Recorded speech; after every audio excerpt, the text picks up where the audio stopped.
Uh-oh, you know what that sound means. It means it's lunch talk time.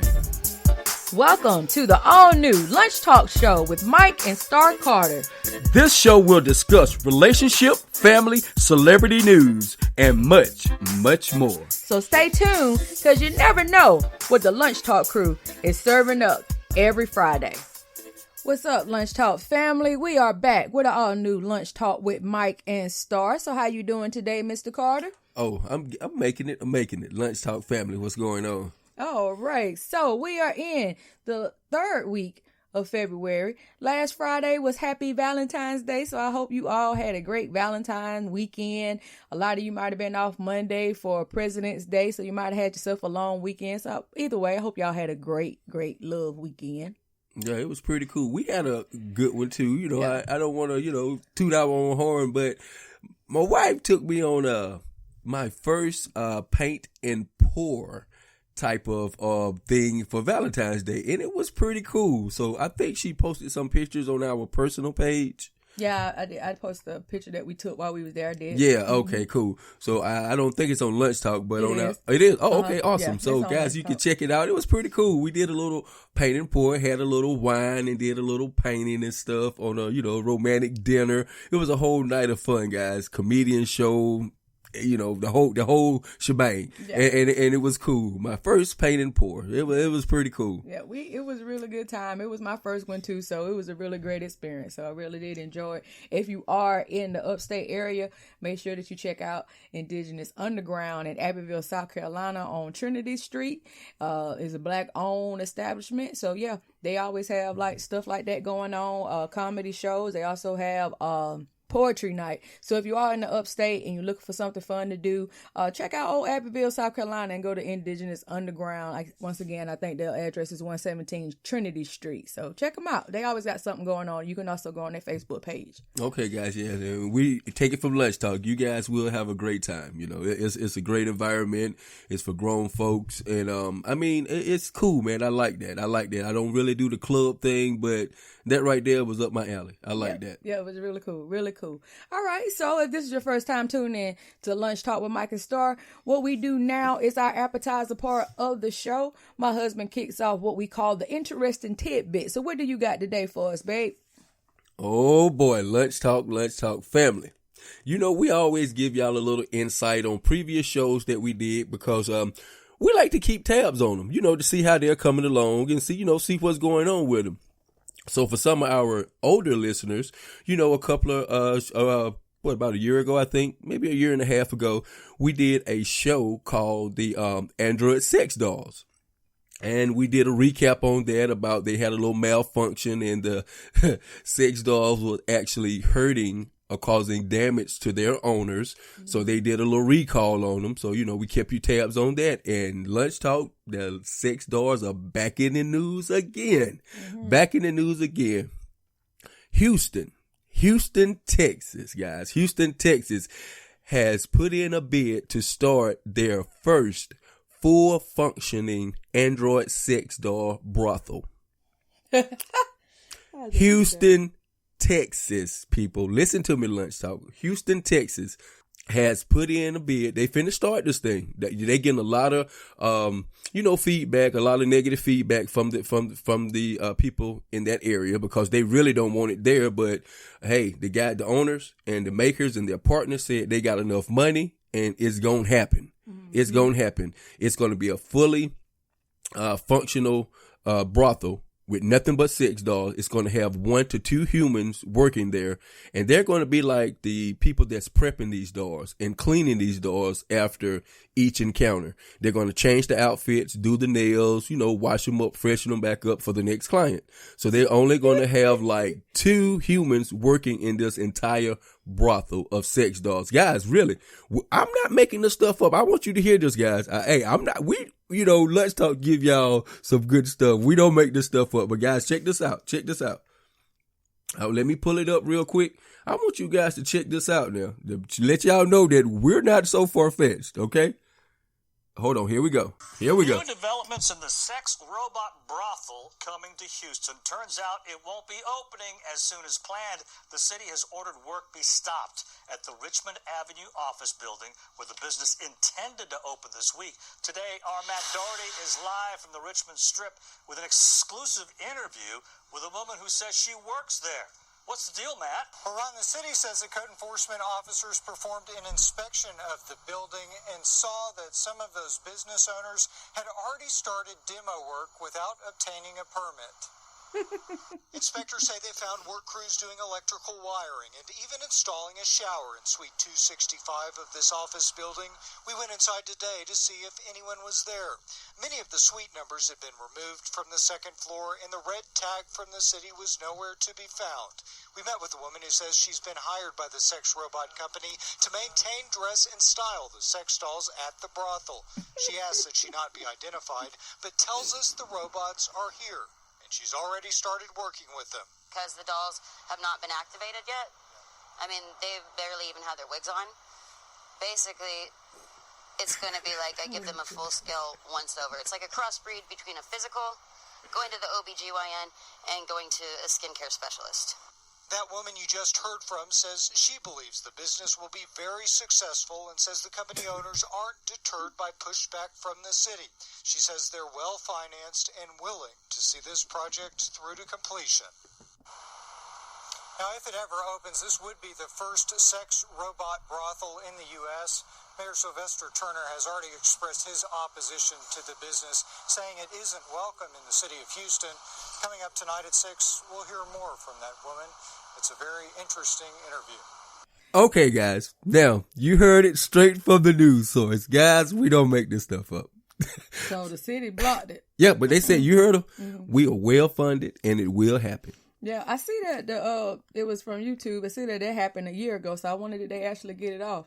I have no idea. I don't know. You look at the date; it was posted a year ago. I don't know. But yeah, that's crazy. I almost passed out the chair. I wish we were still filming because if y'all should have seen my face, because I almost fell out the chair when the lady said that they don't barely even got the doll's wigs on. Yeah. I almost fell out the chair. I just passed out in my chair. I was like, what the world? Oh my goodness. Y'all, please. A fully automated sex brothel with the Android sex dolls, guys. These things are becoming a booming sensation. Well, I mean, it's crazy. It is crazy. You know, a few shows ago, probably our last show, the show before the end, my wife was talking about they're doing some kind of synthetic pill to give you these, the chemicals that we get from, you know, human contact with, hugs or kissing or whatever. You know, now, you know, back then it's sex dolls. It's all sorts of things. Like I said in a joking way, but I think they're just trying to take away human contact and emotion, period. Well, I bet you women in Houston's cooches is happy. Well, they probably ain't gonna make no money. The people, the prostitutes that was probably in the brothel, because now these robots finna take them out of a job. But at least y'all can save yourself a little mileage. Yeah, it is crazy, guys. Like I said, guys, we don't make this stuff up. We just report the news and interesting things that we think, you know, you guys will want to hear. But, you know, I mean, like, as y'all can see, my husband is very fascinated with these Android sex dolls. I've just been keeping track of them. I want to say we did the first show, when we first started Lunch Talk, and then we, like you said, we redid when he found out that them something going was choking folk out. We did another show. I want to say sometime last year, like you said, probably about a year and a half in. So now we're reporting it again because these people are pushing these things. And then I got all the way over here in Houston, because, you know, we was reporting Japan. Yeah, exactly. So now they are making their way over here to the States. And some probably billion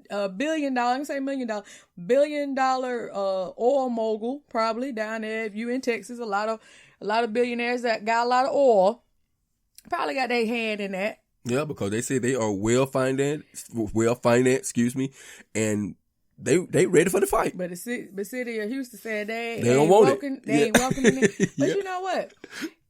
They ought to take it to Vegas. Oh man, yes.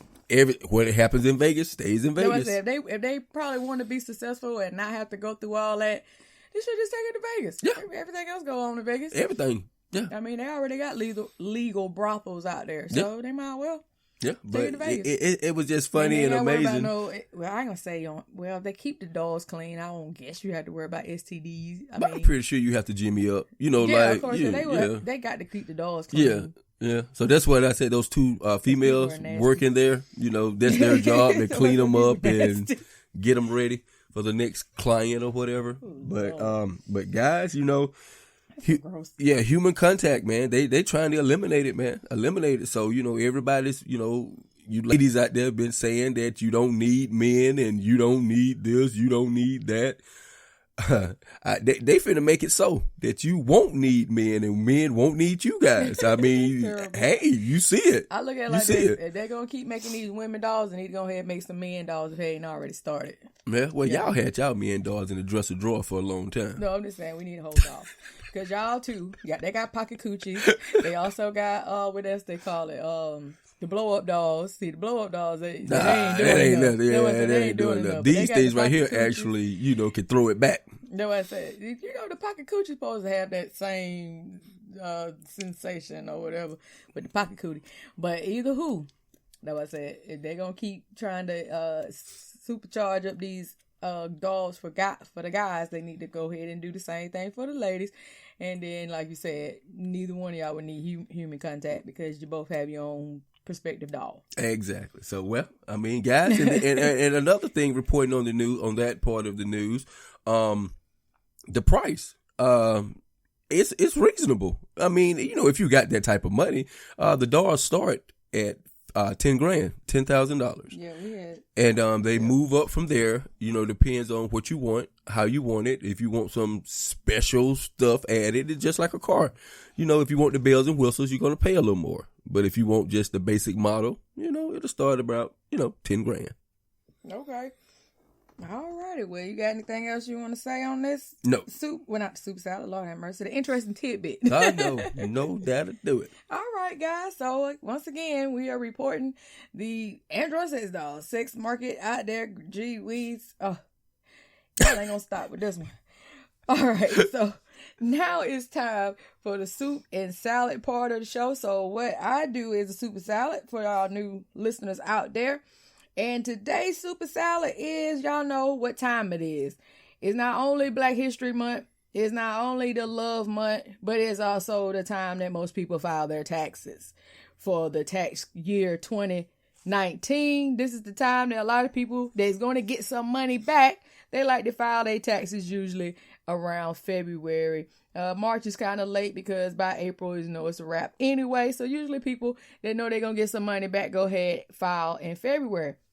But I'm going to let you know right now, you might want to wait until March because an article that just came out on thecollegeinvestor.com just came out February 11th says, why your 2020 early tax return will be delayed. And I don't know if any of y'all was a part of that big delay that happened last year for the 2018 tax season. I was one of them because I filed my taxes at the beginning of February and then get my tax return until May. So it looked like that same foolery might be going down again. And reason being, it says that in 2020, there is another reason tax reform will be delayed. The Trump administration and staffing. In fact, even if you e-file early, the IRS won't start processing your tax return until January 27th of 2020. Sad part is, though, that many honest people will see their tax return delayed by several weeks. And that's because that they have put in this new, for the last couple of years, they have put in this new fraud detection type of software that's supposed to help them crack down on people that are stealing chaps, basically, or kids, and using social security numbers that they should not be using. So they are trying to crack down on people that, most of the people that get the earned income credit or the people that get the child's tax credit. So if you get either two of those credits, you might not want to file your taxes too early. You might want to wait until the software gets to know the people, gets to know the tax returns before you do it. Or you may have a repeat of last year if you filed last year and was one of those people that actually had their tax return delayed. And when they say several weeks, they mean in months because I filed in February last year and didn't get my tax return until May. And I just kept getting running around. And so with that being said, it looked like it might be the same way. They also saying that government staffing of the IRS is likely going to cause a lot of delays for early tax filers. The reason is simple. Without contractors helping the IRS, they cannot get all the programming done to the software to get the software live. Okay? So you got also problems with that. Last year, a few years have seen a lot of tax changes. Trump's tax reform had major impacts to the tax code. And that means a lot of new software programming has to be created. So that's what I'm saying. You might want to wait. I know a lot of people be wanting that money, especially if you got, a significant amount of kids that you might get $5,000, $6,000, $7,000, $8,000, $10,000, however many that you get. You still might want to wait. That way that your money don't be tied up in limbo for months at a time. So what they saying is that if you're a crook, you try to file as many tax returns as quickly as possible. So the IRS, they process the returns on a first come, first served basis. So if you're a criminal and you file a tax return before, like say you steal somebody's social security number or whatever, or steal their kid's social security number, or you got a trifling baby daddy or baby mama that done stole the kid's social security number. So basically they win the race. But once the government finds this out, and you're the rightful parent or whoever that owns the social security number that's supposed to have the right to file it, guess what? They got to pay you, and also they lost the money that they gave to the other person. And last year alone, even after they delayed the tax returns, they still lost $1.3 billion in fraudulent returns just last year. So it's still going to be some issues. So if you had issues last year, I'm just telling you, wait, I'm waiting. I'm waiting. I ain't gonna be in no hurry. I'm waiting because it was a nightmare last year. I got several letters telling me that I can't even remember what all they said. Something about they were doing a audit or something. Then the other letter, I kept having to call them. They kept saying that they didn't have my W-2s. I mean, it was all kind of rigmarole. If you want to save yourself some headache, just wait it out.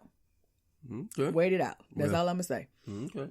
Well, it don't affect me, so I haven't got a tax return in the last, 6-7 years, so, hey, it is what it is. Yes, sir. Just wait it out. That's all I can tell you. Because even though they saying that that the refunds will start February the 15th, because they said they was holding them to mid February, I don't trust them. I'll still wait to March. I'll still wait, guys. All right, so that's all I got for today's soup and salad. So do you got anything you want to say before we go into the main dish? No. Yep, no. All right, then. Well, we about to go into the main dish. And today's main dish topic is, I had a lot of fun, guys, talking about on the first show about the benefits of cuddling and also the benefits of kissing on the last show. So today I'm going to talk about 21 ways to maintain a healthy marriage according to bestlifeonline.com. They got 21 ways to maintain a healthy marriage. And so this is going to be funny because I have not actually read this article. So y'all going to get my actual uncut opinion as well as my husband's. So it's going to be interesting to listen to. So when we come back from this quick commercial break, we'll get into the main dish.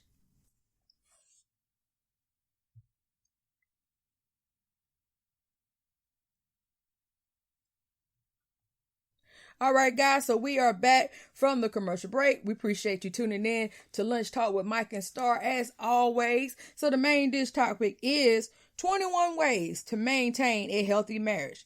There are some of the simplest things you can do to make your marriage work. This article was posted on bestlifeonline.com. The date is December 28th of 2019. So this article hadn't been out that long. So very interesting to see what they're talking about. So here we go. So they said even the strongest marriages are vulnerable to a bit of turbulence. When your relationship is good, it feels like you're floating on air. But when things are sour, you can quickly tumble down to the ground. Luckily, any good relationship can be salvaged with enough effort, and you may already be familiar with some of these ways to maintain a healthy marriage. So, babe, are you ready for number one?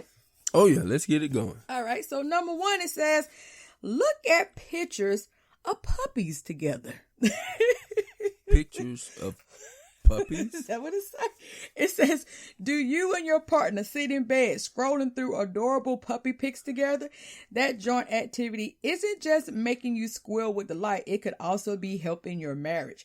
A 2017 study published in Psychological Science found that when subjects were shown pictures of puppies immediately after pictures of their spouses, they had more positive responses to their partners afterward and improvements in marital relations. One ultimate source of our feelings about our relationships can be reduced to how we associate our partners with positive effect. Okay. So, strolling through pictures of puppies. Yeah. I wonder about strolling through pictures of houses or anything like that. Would that work? I don't know. They said it might be in this That list. get my endorphins going. Look, it might be in this list of 21, but right now, number 1 gets puppies. Now, I know everybody went crazy when T-Pain posted, I think it was a year or so ago, when T-Pain posted that his favorite thing to do was to lay in bed with his wife and look at cute pictures of kittens on Reddit.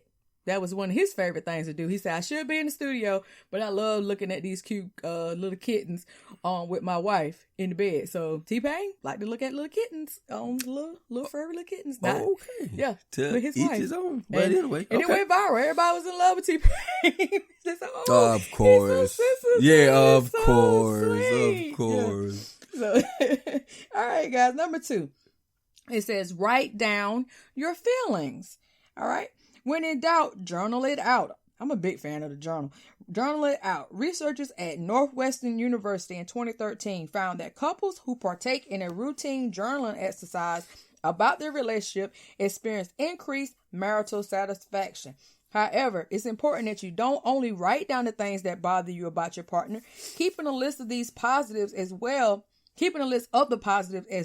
will serve you better in the long run. So you don't want to just always be a negative Nelly about your partner. You know what I'm saying? Mm-hmm. If you're going to write down your feelings, also write down things that they do right. You know, you also want to applaud the positives. You know what I'm saying? It's kind of like when you have a child. You don't always want to tell the child everything they do wrong. You got to also tell them things that they do right. So I guess it's the same concept. Just make sure that you're not always pointing out your mate's flaws. Also point out their positives. Okay. Yep. So, number 3, watch romantic comedies. Do you regularly gravitate toward rom-coms on movie night? Go ahead and congratulate yourself on good taste and on paving the path toward happily ever after. So a 2014 study showed by the University of Rochester analyzed the success of various couple counseling programs and found that couples who watched romantic films and discussed them afterward had 50% lower divorce rate. Okay. So I can get with that one. Okay. So pop in a flirty flick, grab some popcorn, and don't forget that Meg Ryan for a long loving marriage. I don't understand what the hell that is. I know who Meg Ryan is, but I don't get that. But anywho, look at a good romantic comedy together. Yeah, okay, I can get with that one. The other ones, whatever. But that one right there, I can get with that one. I can feel that. Number 4, it says, say thank you. I said that just the other day when we was talking about the reason why a lot of relationships fail, because you take people for granted. You don't say thank you. So yeah, it says number 4, say thank you. You might think that your spouse intuitively knows how grateful you are for everything they do, but it definitely does not hurt to let them know. So in 2015, a study published in the journal Personal Relations found out that expressing gratitude toward your partner is directly correlated with relationship satisfaction. So we had already talked about that just 2 shows ago. Yeah, I think so, yeah. Yep, about why relationships don't last because of taking people for granted. So right here in this 21 ways to save your marriage, is letting you know you got to say thank you. You got to show gratitude for the things that your loved one do for you, and don't think that they supposed to do it just because they are with you. That's not cool. Okay? Number 5, celebrate small victories. Did your spouse recently get a promotion at work? Perhaps reach their goal weight after months of hard work.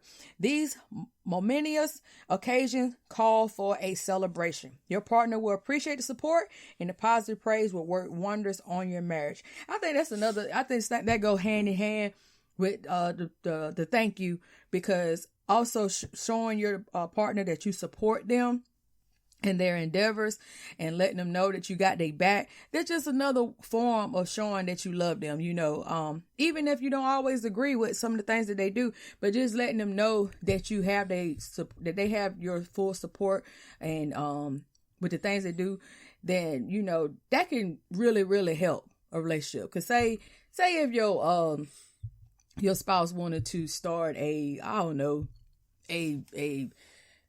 rap career, and you might not think that person can rap, but you don't want to kill somebody's dreams and be like, you can't rap or you can't sing. You know what I'm saying?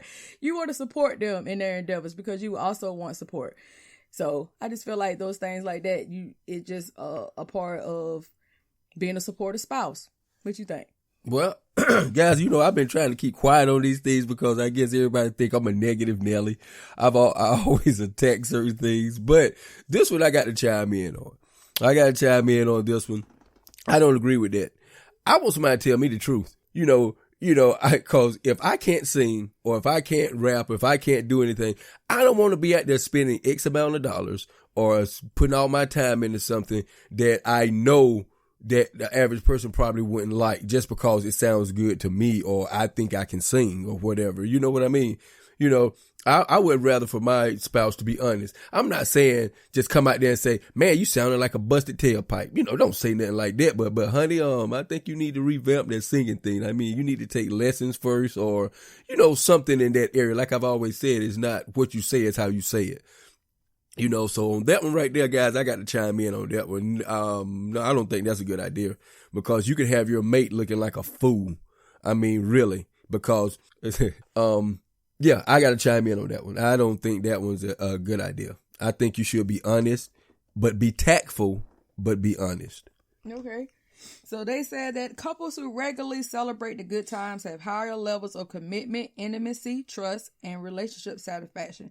It's not enough that your partner knows that you take pride in his or her accomplishments. You have to show it. All right. Number 6, send sexy text messages. These days, sending naughty texts isn't just for sultry singles looking for a good time.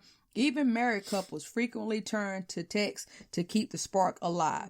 And if you aren't afraid to virtually get on, then pat yourself on the back. So basically, yeah, go ahead and send you some sexy texts to your spouse. Make sure that when you send those sexy texts to your spouse that you got the right name in it.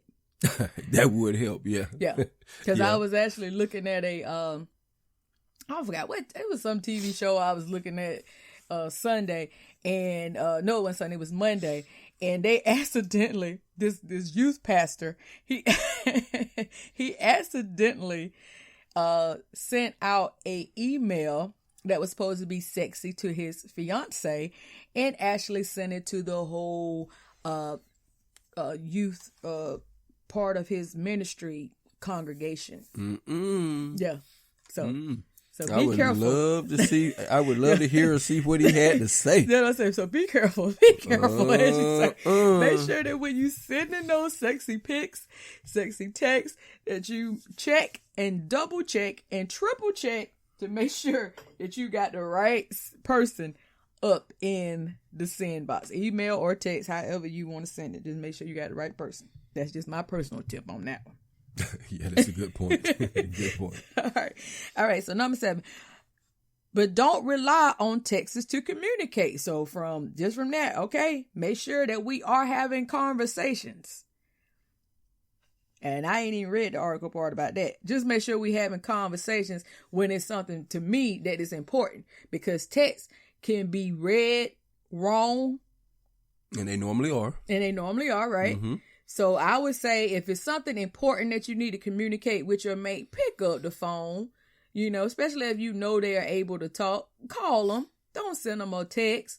Especially a breakup text or something. Well, I mean, I don't even want to be, to me personally, I don't even want to be text that something out the norm is about to happen. Like, oh, I'm about to go hang out with my boys or whatever, whatnot. Can you, I'll talk to you later or something like that. No, you need to call me. That's how I look at that. I just think that's just very informal, because I'm not your home boy or home girl. That's how I look at it. I mean, I am, but I'm not. Just let's have a little conversation.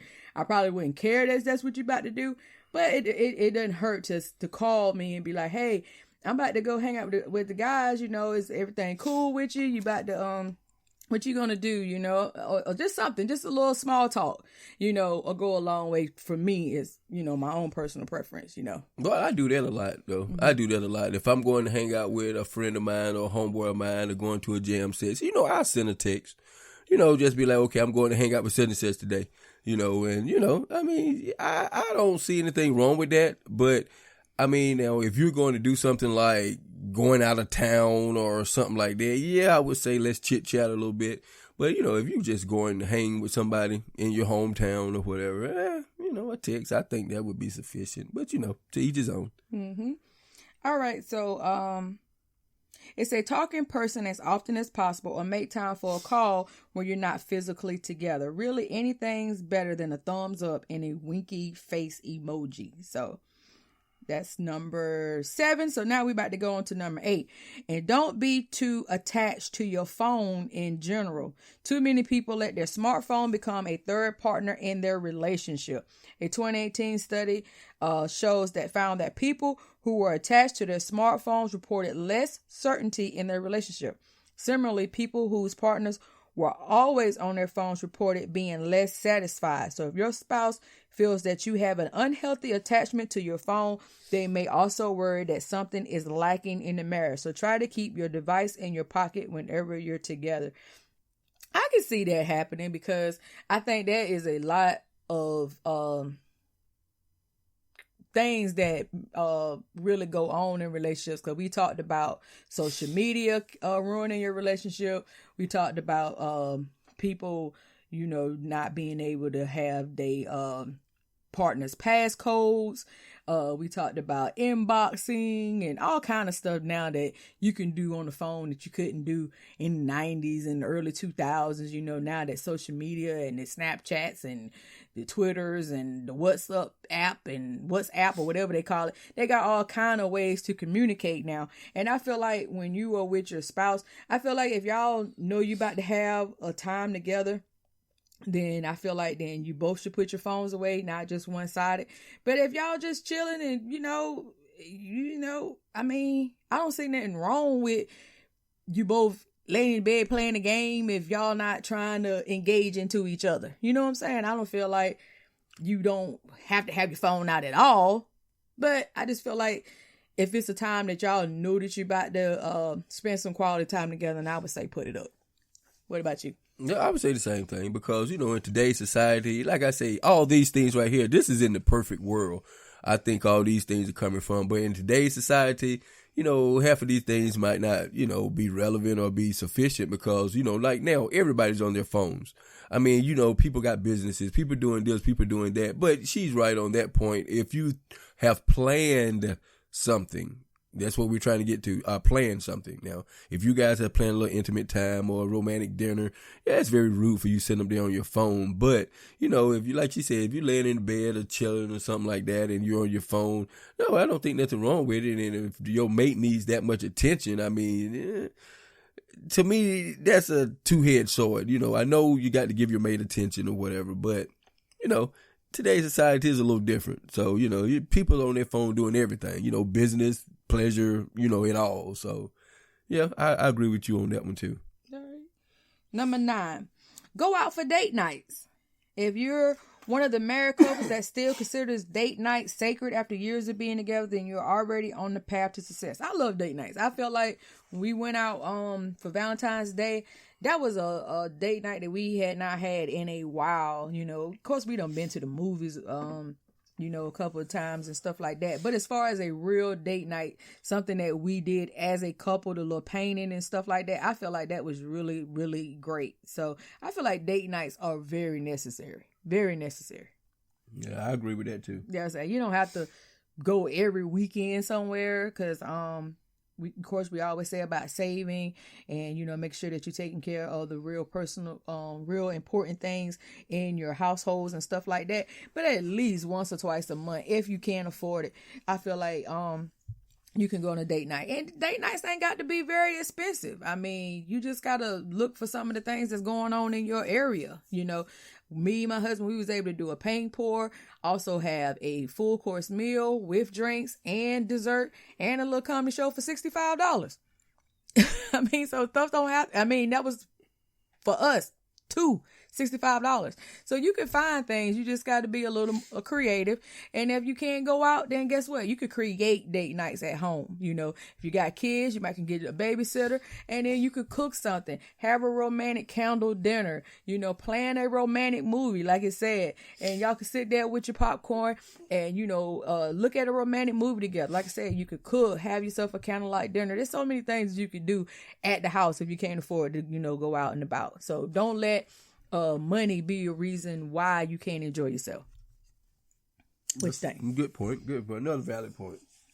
All right. Number 10, go on double dates. So it says that you could go out on double dates, that they improve your activity with other couples, and that can also boost your intimacy. What you think about that, going on double dates? That put me in the mind of Kevin Hart at his comedy show. Going on double date is the worst thing in the world that you can do, because the two couples end up like competing for each other. You know, competing, you know, to see who's got the better relationship. You know, you guys, you got to check out Kevin Hart's comedy show when he did that skit. It was hilarious. But, you know, he was like, if one guy started touching his wife's hand, the other guy trying to top that, you know, and he give his wife a kiss. Kevin Hart said, well, you know what I got to do now? I got to pull out a titty, you know, I got to do something to top that, that right there, that double date thing. I think that's a two-headed sword, you know, because, you know, it is. If your wife sees something that this guy's doing to his wife that you don't do to her, it could be a problem. It could be a problem. So that date night thing, approach with caution. All right. So number 11, it's kind of on the same tip. It says maintain friendships with other couples. So it's pretty much the same thing to me. Double date aside, it's human nature to want to spend time with people similar to yourself. So it makes sense that couples tend to befriend other couples. I don't know about that. I guess because me and Mike are kind of homebodies, so we really don't have we really don't have any couple friends. We got family that's couples, but you know, like just outside of family, we don't have any friends that's couples, do we? No, we got a few, but either or, I probably don't like the person they with, so we ain't gonna do no couple. We ain't gonna do the couple thing. But yeah, that one right there.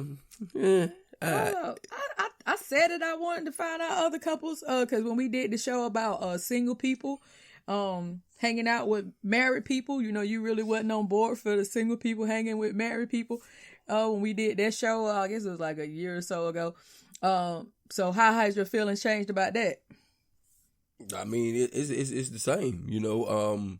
To me, I've always been a type like this. If you and your mate have a great relationship, you really don't need outside people. I mean, because you're in your own little world and you're doing your thing. You know what I mean? Because I've been in situations, my mate would tell me to go somewhere, like, you know, go out and hang with the boys or, you know, whatever, or do whatever. And I'd be like, nah, you know, because I want to spend my time with, you know, the person. You see what I'm saying? Mm-hmm. And you don't need the couple thing or any outside interference, because you guys enjoy each other's company. You have a great time. I mean, you know, you're going to do the same thing with your mate that you're going to do with the other couples anyway. Go out for dinner, have a few drinks, catch a movie, chit chat, have fun, have a few laughs. You know what I'm saying? And if you got that type of bond with your significant other, I mean, hey, you know, you really don't need it. You know, it just depends on, you know, what you want to do. But for me, you know, if I got that type of bond in that relationship, I'm good. I don't need the couple thing. You know, I mean, you know, it's okay, but not per se for me. Mm-hmm. Number 12, reminisce about the good times. There's a reason that close couples and best friends have so many inside jokes that they love to remind each other about. Laughter, that's a good one. I like that. It's the backbone of any good bond, and remembering good times might be the secret to maintaining a healthy marriage, according to a motivation and emotion published in 2007. The researchers noted that couples who reminisce about hilarious moments reported greater relationship satisfaction. So, Oh, I like that one. as Mary J. Blige said in the 90s, reminisce on the love we had, I guess. Yeah. And also, well, see, we got that this sounds thing. terrible to had. Yeah, but see, we got this thing right here. We Have. always quote funny movies. You know, so that's sort of say guideline, you know, we always quote funny movies. You know, we got this thing in our head that we're really good at quoting movies, especially Eddie Murphy. You know, we quote his movies. We have a laugh doing it. And yeah, I can see that one. I can see that one because, you know, whatever your thing is, like I said, our thing is like just quoting random crazy movies. You know, we even got her son doing it, Yeah. you know, at the governor's school. So quotes, you know, crazy movies. Yeah. And it does. It really does. It does. It can contribute to a stronger relationship. It can. I agree with that one. And my son has said that he actually have had to tell his friends, "Oh, it's an inside." Exactly. Me and my So mom, yeah, stuff like yeah, that. So, exactly. So yeah, I agree. I like that one. That was cool. I like that one. Number 13, hang out with your partner's friends. Ooh. Your willingness to include your spouse and your friend outings doesn't go unnoticed. On the contrary, according to 2013 study in the Journal of Leisure Research, that this act of integration is only going to strengthen your bond with your significant other. I'm going to tell you right now, I don't want to hang out with none of your guy friends. Oh, well, okay. I don't. Okay. I really would not. I mean, it ain't that I don't like them. I do like them. I mean, I've known them for years. The ones that I, known, I don't know some of your friends that you met while you was in Gville, but the ones I know that's from around here, I'm cool with them. Do I want to hang out with them? That's kind of weird. I mean, I don't even expect you to hang out with my friends. No, That would be weird. No, I mean, oh no, that's weird. That's just weird to me. I hang out with them when you're with them or they're at the house. Yeah. But me, like, personally hanging out with them, nah. Yeah, if your boys come over here or they invite us to their house, yeah, I'm going to be social and trip out with them or whatever, but I'm not going to call your homeboy and be like, hey, let's chill out. He going to be like, where's Mike? Yeah, I know, right? Oh, he at work? Nah. They wouldn't do it. They wouldn't do it. And I wouldn't do it either. That's just kind of crazy. My friends, you if your mate does it with my friends that know me and know how I am, they wouldn't do it. Never say, They wouldn't do it. I wouldn't want to do it. They wouldn't do it. That's kind of creepy to me. I'm sorry. I don't know. No, I wouldn't do that. But anyway, that's one I don't agree with. I kind of, almost all of them I kind of can get down with, but number 13, I'm not hanging out with. No. Anyway, okay, so number 14, fall asleep in each other's arms. Old cuddling has come back again. So fall asleep in each other's arms. Nothing brings a married couple closer together, literally, than a bit of spooning. Get your spoon on. They found that 94% of couples that sleep while touching reported relationship satisfaction. So what I told y'all about that cuddling, it automatically releases that oxytocin. The oxytocin that is released, that they trying to put in the pill form that my husband was saying earlier, because they try to take away the human contact. This releases that. So get your spoon on when you're falling asleep. And like I said in the cuddling, it don't take but 10 minutes worth of that to get those endorphins going. So if y'all fall asleep, you're probably not going to stay that way because you're going to roll one way or whatever. Or like my husband say, you're going to get hot or however. But either way, the study showed when we did the cuddling that it only takes 10 minutes. 10 minutes to get that bond on. So save your relationship. All right. So Cuddle. number 15, I like this one already. 15, work out together regularly. Exercise has a positive effect on both your muscles and your marriage. An off-cited 2000 study from the Journal of Personality and Social Psychology showed that after couples participated in a physical activity together, they were more satisfied with their relationship and felt more in love. So I think that's really cool. What you think? Oh, yeah. Working out together, it works. It works. It works. Number 16. And before I go to number 16, also that helps motivate another, your significant other, especially if they're trying to lose weight or they're trying to just, get their health in order or whatever. Sometimes working out ain't all about losing weight. You might have high cholesterol or blood pressure or something's going on with you, and you might need to just get in shape for your heart health. You know what I'm saying?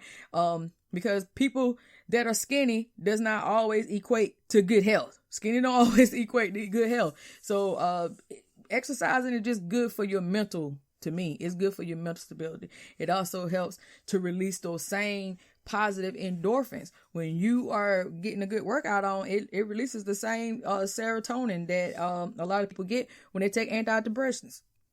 Okay. So, yeah, I like that one too. I agree with that one. Working out together, but sometimes it's kind of hard when y'all guys got y'all own regiment that y'all do. Mm-hmm. Yeah, but yeah, it's a good thing. Or different work schedules, so sometimes you just gotta, if you can, try to plan at least a couple times if y'all able to, but or go on a long walk. Me and Mike used to do walks in the morning together. I thought that was really fun that we used to do together before it got cold, and we might start it back up once spring comes. But either way, I feel like that's is a health benefit for both of you. All right, number 16, it says run a marathon together. Now I know Mike ain't finna do no running, so that's a wrap. No, I'm not gonna do that. Only running I'm gonna do is on the elliptical. It says if you're feeling really ambitious, ask your spouse to sign up for a 5K with you. So if there's any runners out there in our Lunch Talk family, hey, y'all gonna sign up for y'all some 5Ks. They're gonna be coming around pretty soon as this weather break. So go ahead and sign up for some 5Ks. It says that you share goals that a couple can work toward, help give a relationship a greater purpose. So hey, that's a good thing to work towards. A 5K. That's a good thing to work towards. I would like to do a cycling. Yeah, I would like to go cycling. Yeah, cool. I would love to do that. Now, that's my type of hike, but that running crap, it is. And this is going to sound really crazy. I can jog, but the bike is hard on my knees. Yeah, that's what I said. It's going to sound crazy. It's harder on my knees for me to keep doing that pedaling motion than me actually jogging. I don't know why. It's really crazy. You'll never catch me in the gym on one of them bikes. And then also the seat's not really comfortable on your little booty. Yeah. No, you're right about that. Yeah. That's what I said. So it's off with a rash. That's what I said. So most times the bike is out for me. All right. Number 17, travel together. Going through the same motions every day can make a marriage feel stale. One way to spice things up, plan a vacation for just you and your spouse at least once a year. So I agree with that, just like I agree with date night. I feel like everybody need to get away. I feel like that there should be, if you got a family with smaller kids or kids that's still at home, I feel like there should be a family vacation, and I feel like there should be a couple's vacation. I feel like every time you go on vacation, you shouldn't always have your kids with you. That's just me, personally. What you think? I agree. All right. Number 18, understand how your spouse feels. A good spouse is someone who can also be a good friend. A 2012 study from the American Psychological Association even determined that relationship satisfaction is correlated with each partner's ability to read their spouse's emotions. When your partner comes home looking upset or especially ecstatic, it's your job to ask them why they're feeling that way. Now, here's the thing. All that sound good, everything, but you can ask the person all day long how they feel. Now, if you don't tell them how they feel, you can't expect them to be a mind reader and know how you feel. So that's where the communication come involved. If you're having a bad day, don't take it out on your spouse. Let them know what's going on, what caused you to have a bad day. Don't just go popping off at them or whatever, because they can't read your emotions. They don't know what went on with you. Or if they did something to you, maybe they don't realize that they did something to you, or to hurt your feelings or anything like that. So just be mindful and communicate. Mostly just communicate the things that are going wrong. That way a person can address it. Don't just automatically assume that they should know. What you think? Well, I'm gonna plead the fifth on that one. I could go ape crap on that one, but I'm not, because like I said, we just go right along. But anyway, that one I don't agree with. But anyway. Well, go ahead. Speak on it. No, because you know my take on that one. First of all, you know, all this, like I said, is in a perfect world. But all this is easier said than done because, first of all, if you come home on a bad day and they say don't take it out on your mate, of course you don't want to take it out on them. But, I mean, they're there and maybe you're going to vent. And, you know, and this male and female, you know, I'm not trying to say that I'm perfect or I don't want nobody else to think that they're perfect because, you know, it happens. Things happen. You have a bad day. Your mate can say hi, you know, and you're going to get that little dry, hey, you know, so therefore, I mean, that right there, you're starting a conflict because this person ain't done nothing to you, but you're not meaning it. You just had a bad day and you're sort of dry at that point. You know what I mean? So I would say it's easier said than done on that incident. It's easier said than done, you know, and everybody say, you know, what you were just saying about, if somebody do something to you, they may not know. I think any rational person knows, you know, if they done said something offensive or not, or they done something that offensive or not. Cause if you don't know, here's the kicker. If this was done to you or said to you, how would you react? That's my thing. People know what they do. People know what they say. People just try to do a lot of slick crap and try to stick it in or try to jab at you or something. And then when you react, it's like, I didn't mean it like that. Oh, please stop it. Yeah, you did. Yeah, you did. And when they call you on it, then now it's a problem. But you got your vent out. You got what you want to say out anyway. But if this person reacts on it, oh, it's a problem now. No. So I don't agree with that one at all. So what you was saying though, you like, okay, so if you had a bad day, right? And then like you said, if somebody, and you speak to your spouse and you like, hey, how you doing? You know, so that could hurt your spouse feeling. That's what I just said. That's an argument starter. That's what I said. So that was said that could start an argument or that can make that other person, you know, not feel good about it or whatever. So that's why I was saying, communicate. Let me know, hey, it ain't you, babe. I had a bad day. Okay, let's talk about it. What happened? You know, that's what I was saying about communicate. Just don't automatically assume that this person know you had a bad day. You can always say, hey, you be like, oh, I'm not gonna take this out on you. Or if you, like I said, if you do say, you know, in a very dry way, knowing, like you said, if you know that that's gonna not come off right because you, like you just said, people know what they say and how they say it or however they do, they know what they do. Yeah, that's why they always apologize afterwards. So they know. They'll say they know what they do. Yeah. So I just feel like if you already know you had a bad day and you come in the house and you know you've had a bad day, somebody else ruined your day and not that your significant other, just let them know, hey, babe, I need a minute. I had a day or whatever. And I don't want to take it out on you. I don't want to take it out on kids. I don't want to take it out on nobody. I just need a minute. Let me get a minute to myself. And then I have a conversation with you. A lot of things can be solved to me in just straight up communication. That's just my personal opinion. I agree too, but like I said, that's in a perfect word. But who does that? Nobody. I mean, people can talk about it, but who actually does that?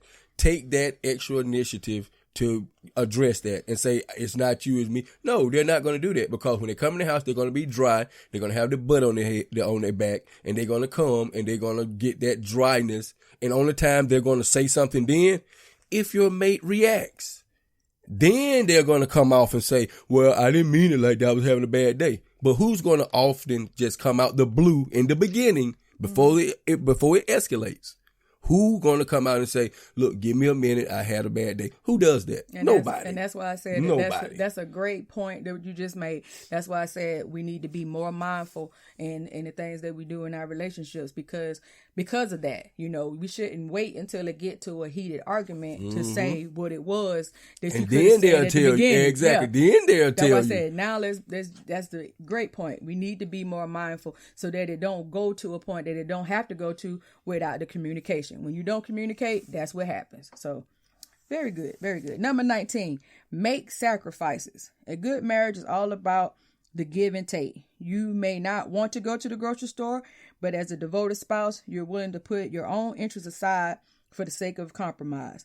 A 2017 study published in the Journal of Family Theory and Review concluded the willingness to forego self-interest and desired activities for the good of a partner or a relationship is an important aspect of maintaining relationships. So sometimes in a relationship, guys, you just got to make little sacrifices for the greater good, as they say, for the greater good of the relationship. You may not always want to do things that you want to do, but sometimes you just got to make sacrifices. What you think about that? No, I disagree with that one because, like I said, today's society, it doesn't work like that. Today's society is a very selfish society. It's all about what you can do for me. Nobody's going to go out of their way unless you're just a special person. You know, I went out of my way several times for people and got chastised for doing it, you know, because I was gone for like 10 minutes or whatever. But anyway, you know, it's not always, like I said, perfect world, that's how it works. But in today's society, how society has turned around, no, it's not going to happen. You know, nobody's going to go that extra mile. Nobody's going to make a sacrifice or put themselves out of their way to do something. If you're married or not, they're not going to do it. I mean, like I said, you know, I'm not going to say, I never say everybody, but I would say 80% of people in marriages, I don't think it would because, you know, it's 70% divorce rates. So because society today is just selfish, you know, it's all out for me. It's all out for me. So no, I don't. I agree with that, you know, that thought, you know, going out your way, because that's what's supposed to make your significant other special. You know, you do go out of the way that you wouldn't do for an average person. You know what I mean? That's how it should be. You know, you're my wife. No, I don't want to do it, but I'll do it. You know what I'm saying? Simple. I've done that several times. You know, they ask me, would you want to do this? No, I don't want to do it, but I will. You know, and that just shows how special person that is. They're willing to do it for you. And that should, you know, speak morals about that person because they told you, no, I wouldn't do it. But since you asked me, I will, you know, but like I said, most people in today's society, you know, nah, they're not going to do it. They're not going to do it. They're not going to do it. All right. Number 20, learn to communicate without words. So it says everyone, man and woman, need to learn that before we can communicate with words, we need to communicate non-verbally. We can do that in simple ways, through touch, sex, doing things together. The deepest moments of intimacy occur when you're not talking. So sometimes you just gotta talk without words. No, I can get with that. Do some body language. Yeah, I can get with that. All right. Number 21. And go the extra mile. So to me, Back to 21 goes back to the sacrifice. Yeah, same one we just did, yeah. Most of us look back on our first date with our spouse and remember getting all dolled up to meet a potential new partner. As a relationship progresses, many people stop putting this same effort into spending time together. But those couples that do find their date nights and other outings to be more enjoyable. So they just saying, go the extra mile, even though you're together now, you're not trying to impress that person. I feel like you still have a level of impression. You know, I don't want to say, okay, we finna go to date night and you show up in some sweatpants and in a white t-shirt and some slides, you know. Go the extra mile. Put on a nice button-up shirt, or you know, and some nice slacks and some nice shoes. I mean, I ain't say go out buy a whole new wardrobe if you can't afford it, but hey, at least act like you want to be on a date. You know, on a date night. That's what they mean by go the extra mile. You know, girls, get your hair done. Do something. You know, put on a little rouge, as my husband called it. You know, a little makeup. Put on a little lip gloss or something. Don't be showing up with. You still got bed head on one side talking about and sleep in your eyes. No, that's not date night. That ain't sexy for nobody. Okay, so I just feel like, yeah, go the extra mile. I remember when me and Mike dated back in 06, where we would just get dressed up to stay in the apartment, you know, but that just showed the level of our love that we would get dressed up for each other just to have a candlelight dinner. So even though we weren't going anywhere, he got on his nice attire and I got on my nice attire, but that's a date. You know, that's why I said you don't have to always go somewhere to have a date. You know, we would just stay there in the apartment, but it was very, very intimate, you know, and sweet. So I just felt like those things like that go a long way. Yeah, it does. It does. Yeah. And it creates lasting memories. You know, and that's one of the tips to say you want to create those memories because then you have something to laugh about. Then you have inside jokes. You know, my husband have inside joke about me first time I ate crab legs with him. It's an inside joke on one of our dates from back in the day. So those are just things that you can just keep on in your memory. So the 21 ways to maintain a healthy relationship, I think they were pretty good. Majority of them, you know, some of them was a little quirky, but I feel like if you can incorporate these things, maybe what my husband's saying, he's saying that some of these things are not realistic, but if you can be mindful and just try to take some of them to heart. You know, I know, like he was saying, society is a little bit different and how people think and everything, but it's never too late to change your thinking. It's never too late to try to work on things in your relationship, especially if that person really means a lot to you. Okay, I agree with that. Way to sum it up. I agree 100%. All right. So, anything else before we end this hour-long show? No. That'll do it. All right, guys. So thanks a lot for tuning in to Lunch Talk with Mike and Star. We really do appreciate it. We'll be back again next Friday where we talk about, who knows, probably something still in relationships since we're in the love month. One more week. Okay, cool. All right. Thanks a lot, guys. Have a great weekend. Peace. Peace.